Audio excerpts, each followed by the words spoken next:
Bonjour à tous. Juste après l'ouverture de la mer, la traversée, les Juifs sont libres. Mais une fois la liberté acquise, eh bien, il y a un autre grand rendez-vous qui nous attend. C'est le rendez-vous majeur, celui qui va nous constituer véritablement le don de la Torah au mont Sinaï. Oh, tout le monde le sait, tout le peuple juif en est conscient. C'est vers cela que nous allons. Mais pourtant, avant le don de la Torah, qui nous a été promis, que Dieu avait annoncé avant même la sortie d'Égypte, quand il était apparu à Moïse sous la forme du buisson ardent, eh bien, malgré cela, il y a un préalable. La visite d'un homme, le beau-père de Moïse, Yitro. Yitro, un homme étonnant. Yitro est un homme qui, nous dit-on, a connu toutes les façons d'idolâtrie dans le monde. Il en est un grand spécialiste. Il a essayé toutes les formes d'idoles qui existaient de son temps. Et puis il a réfléchi. Il y a renoncé.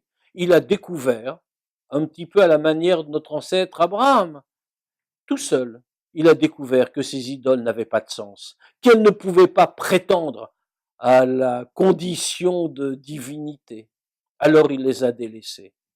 Et il s'est mis à adorer Dieu. Il a d'ailleurs payé très cher ce choix spirituel courageux, puisque les hommes de son peuple l'ont rejeté de leur camp. Ils ne voulaient plus de contact avec lui. Mais voilà, sa fille a rencontré Moshe, a rencontré Moïse, avant la sortie d'Égypte également. Et Moïse, occupé à libérer son peuple sur l'ordre de Dieu, a laissé au foyer sa femme, ses enfants, par mesure de sécurité. Maintenant que tout est terminé, son beau-père Yitro vient donc avec sa fille et les enfants de Moïse à sa rencontre. Et il vient les lui ramener. Il a entendu dire que la mer s'était ouverte. Il a entendu dire que le peuple juif avait vaincu dans la guerre contre Amalek. Ces deux nouvelles lui suffisent. Il vient rejoindre Moïse et les Juifs. Moïse sort l'accompagner, l'accueillir avec le plus grand respect, avec tous les honneurs que l'on doit à un tel homme. Il l'accueille dans le camp et il va rester. Il va rester, expliquer même à Moïse comment instaurer un système judiciaire viable, qui permettra de trancher les différends entre les gens.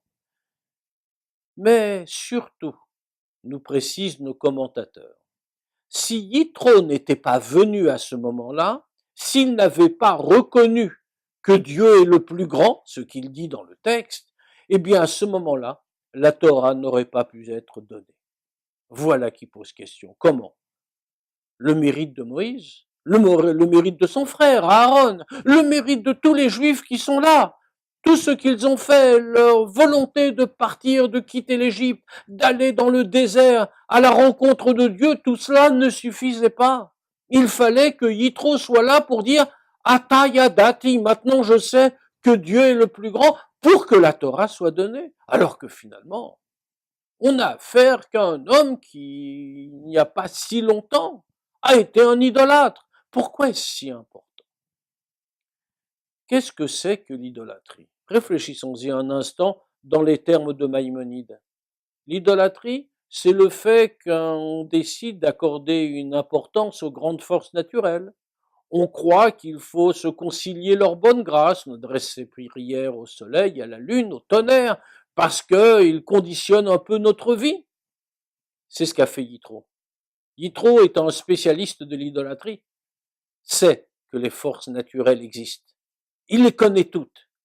Les connaissant toutes, il aurait pu y rester attaché. Mais maintenant qu'il a vu, qu'il a compris, qu'il a réfléchi, alors il sait qu'elles ne sont que comme la hache dans les mains du bûcheron. Elles ne font que servir au dessein de Dieu. Alors Yitro vient et dit, tout ce que je sais, je le transforme.